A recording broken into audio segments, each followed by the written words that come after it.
చిట్టా నంబర్ 3 మన రేవంత్ అన్న. ఆశ్చర్యచకితమైన ఒక ఆలోచన ఏంది తెలుసా ఫ్రెండ్స్? తెలంగాణ గవర్నమెంట్ ఏం చేసింది తెలుసా? ఇగో చూడుర్రి.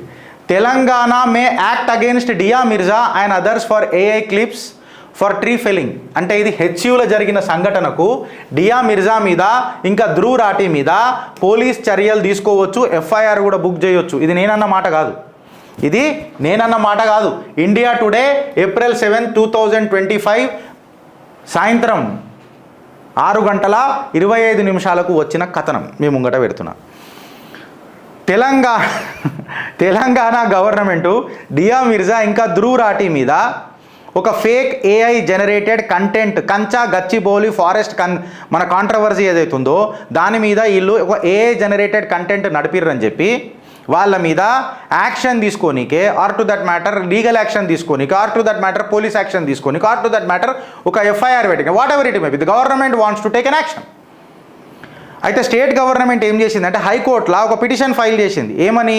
ఎవరైతే ఏఐ ఆర్టిఫిషియల్ ఇంటెలిజెన్స్ యూజ్ చేసి false narratives Kancha Gachibowli forest కాంట్రవర్సీని ఎక్స్ప్లాయిట్ చేస్తున్నారో 400 ఎకరాలకు సంబంధించిన ఏదైతే కంచా గచ్చిబౌలి ఫారెస్ట్ ల్యాండ్ ఉందో దాని మీద ఏఐ జనరేటెడ్ విజువల్స్ పెట్టి ఫేక్ నరేటివ్స్ రన్ చేస్తున్నారో వాళ్ళ మీద మేము చర్యలు తీసుకుంటామని చెప్పి హైకోర్టులో ఒక కేసు దాఖలు చేసిరట. ఈ అలీజ్డ్ మిస్ఇన్ఫర్మేషన్ గవర్నమెంట్కి తప్పుదారి పట్టిస్తుంది. ఏదైతే గవర్నమెంట్ ఐటీ ఇన్ఫ్రాస్ట్రక్చర్ని డెవలప్ చేద్దామని అనుకుంటుందో దానికి చెక్ పెడుతుంది దానికంటే ఒక అవమానపూరితంగా ఉంటుంది. తప్పుడు ప్రచారాల వల్ల గవర్నమెంట్కి ఒక ఏమంటారు మలైన్ చేసినట్టు అవుతుంది అని చెప్పి బాధపడుకుంటూ మాట్లాడతారట. అయితే డియా మిర్జా ఇళ్లకు తీటైన జవాబు ఇచ్చింది. ఏమన్నదంటే విజువల్స్ పక్కకు పెట్టండి అని ఘాటైన విమర్శ చేసింది. ఏంటనంటే ఏవైతే చెట్లు కొట్టేసిరు చూడు అవి కూడా ఫేకా అని చెప్పి చీఫ్ మినిస్టర్ రేవంత్ రెడ్డి గారు మాట్లాడిన మాటలకు, AI generated fake content etcetera అని మాట్లాడిన మాటలకు డియా మిర్జా గారు ఇచ్చిన షాకింగ్ రెస్పాన్స్కి గౌరవనీయులు పెద్దలు 2వ ముఖ్యమంత్రి అసెంబ్లీ సాక్షిగా ఇష్టం వచ్చినట్టు మాట్లాడే మా ముఖ్యమంత్రి గారిని అడుగుతున్నా. మళ్ళీ ఆమె చాలా సవినయంగా అడిగింది కదా డియా మిర్జా, ఈ చెట్లు పడిపోయినాయి వాస్తవమా కాదా?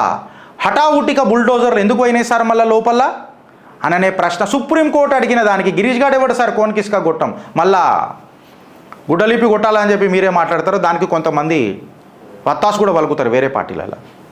చెంచాలు ఆ పార్టీలకు ఉన్నారా మళ్ళీ మీతో ఉన్నారా నాకు అర్థం కాదు.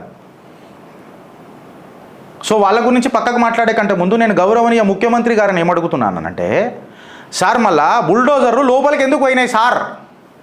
ఈ ప్రశ్నకు సమాధానం నేను అడిగిన మాటగా సుప్రీంకోర్టు అడిగింది. నేను కోన్కిస్కా కొట్టంగాని మీ ముంగట వాడెంత మీ ముంగట నేను గింత రవ్వంత రేవంత్ అన్న.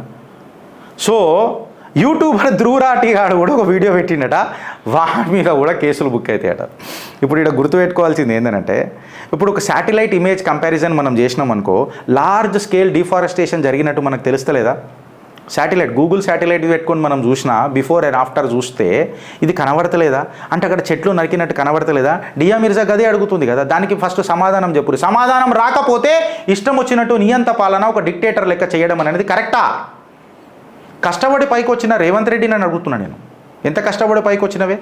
గలమిప్పి నోరు లేవట్టి ప్రశ్నించే గలమై ఇవాళ నువ్వు తెలంగాణ ముఖ్యమంత్రి అయినవే. ఇవాళ నువ్వే గిట్లా చేస్తే రాజకీయాలకు విలువలేడుంటాయే రేవంత్ అన్న. నాకు ధ్రువ్ రాఠీ మీద సానుభూతి లేదు ఫ్రెండ్స్. కాకపోతే ధ్రువ్ రాఠీకి కూడా ఏ గతి పట్టింది అని అంటున్నా కాంగ్రెస్కి అగెన్స్ట్గా పోతే. ఒకసారి మీరు గుర్తుపెట్టుకోవాల్సింది ఏందనంటే ద గవర్నమెంట్ ఏమంటుంది అని అంటే అన్ని విజువల్స్ మా దగ్గర ఉన్నాయి, మేము అన్ని చూస్తాం, ఈ ఏఐ మాత్రం ఫేక్ అని అంటారు. మళ్ళీ సుప్రీంకోర్టు ఇచ్చిన దానికి ఇంతవరకు అయితే జవాబు చెప్పలేదు. సుప్రీంకోర్టు కంప్లీట్గా దీన్ని కాగ్నిజెన్స్లకు తీసుకొని April 3 రోజు ఇప్పుడు April 16కి ఇవాళ ఉన్నది అనుకుంటా దాని మీద పంచాయతీ సుప్రీంకోర్టులో. మళ్ళీ కంచా గచ్చిబౌలిలో డిఫారెస్టేషన్ జరిగింది, ప్లాంట్ మీరు చెట్లు నరికిరు, దాని మీద మీ దగ్గర ఏమైనా డేటా ఉందా అని అంటే ఎప్పుడు మాట్లాడలే. అయితే ఇక మన ధ్రువ్ రాఠీ గారి దగ్గరికి వస్తే పొద్దున్న లేస్తే మోడీ మీద ఒక్కటి కాదు 2 కాదు, పొద్దున్న లేస్తే ఎన్ని పంచాయతీలు మాట్లాడండి ఫ్రెండ్స్, మీ కమెంట్ రూపంలో చెప్పురి. పొద్దున్న లేస్తే ఒక్క కేసు అన్న ఈ విమర్శలకు మోదీ గారు స్పందించిర్రా? పోనీ భారతీయ జనతా పార్టీల కీలక నాయకులు మన ధ్రువ్ రాఠీ గారి మీద స్పందించిర్రా? ఒరులుకొని రాబాయి, మా నిజాయితీ మాది, మా నిబద్ధత మాది, మా గవర్నెన్స్ మాది, నువ్వు మాట్లాడినంత మాత్రాన అయితే అది రాబాయి, చల్ హఠాసావానికి గటా అని చెప్పి పోయినరు. విమర్శ ఎంత తీసుకుంటే విమర్శ ఇట్లా వచ్చిందా, దానికి ప్రజలల్లా నిజాయితీగా మనం డేటా ఇట్లా ముంగటికి తీసుకుపోదామని చెప్పి data driven report card present చేసి గవర్నెన్స్ ఇచ్చిన ఏకైక ప్రభుత్వం భారతదేశంలో భారతీయ జనతా పార్టీ, మోడీ సర్కార్. క్రక్స్ ఏంటంటే ధృవరాటి మీద బీజేపీ ఎప్పుడు కేసులు బుక్ చేయలే. కాకపోతే ఒక 2 మినిట్ల వీడియో రేవంత్ రెడ్డి సర్కారు మీద ఈ గచ్చి బోలి ముంగట పెట్టి, నేను నిష్పక్షపాతి లెక్క పనిచేస్తా, ఎవరినైనా ప్రశ్నిస్తా, నా నిబద్ధతతోనే నేను పనిచేస్తా, పార్టీలకు అతీతంగా పనిచేస్తా, ఏ పార్టీకి నేను బయాస్డ్ ఉండా అని చెప్పి ఒక బూటకపు నాటకం చేయడానికి ప్రయత్నం చేసిండు ధృవరాటి. ఆ నోట్లో పెట్టిరు టట్టి కాంగ్రెస్ వాళ్ళు. Who let the dogs out అని చెప్పి ఇలా కేసులు బుక్ అయిపోయినాయి. జర్మన్ షెపర్డ్కి నిజంగా చెప్పాలంటే ఒక లెసన్ వచ్చింది. అలా కేసు బుక్ అయిందా లేదా నాకు తెలియదు. నేను కేవలం ఇండియా టుడేలో వచ్చిన కథనం మీకు పెడుతున్నా. సో ఇవాళ ధృవరాటి, డియా మిర్జా వీళ్ళందరూ అర్థం చేసుకోవాలి, వాళ్లకు అనుకూలంగా ఉంటేనే మీ చెలామణి అవుతుంది కాంగ్రెస్లో, రాజ్యాంగబద్ధంగా ఉంటే కాదు. ఇప్పటికైనా జరా తెలివి తెల్లారింది అనుకుంటా మీ అందరికీ. ఎవరిది నియంత పాలన, మోడీ డిక్టేటర్ అని చెప్పి ఎలక్షన్ల కంటే ముందు ఈ ధృవరాటే చేసిండు ఒక వీడియో, మీకు గుర్తుందో లేదో. ఇప్పుడు who is a dictator mister రాటి? మిమ్మల్ని అడుగుతున్నా ఫ్రెండ్స్, మిమ్మల్ని అడుగుతున్నా. 3 సార్ల ముఖ్యమంత్రి, 3 సార్ల ప్రధానమంత్రి, ఒక్కడై పార్టీని గుజ్జుకొని వస్తున్నాడు ఇప్పటిదాకా. అండ్ ఇండియా వసుదేవ కుటుంబకం అని చెప్పి ఇలా ప్రపంచ స్థాయిలో భారత్ని నిలబెట్టిండు.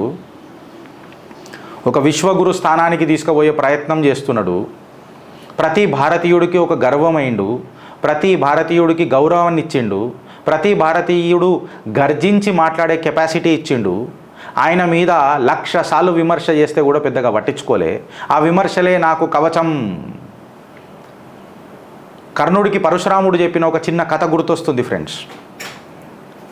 తన తమ్ముడిని చంపినందుకు కర్ణుడు బాగా బాధపడుతుండే. బాధపడినప్పుడల్లా ఆయన నియంత్రణ కోల్పోతుండే.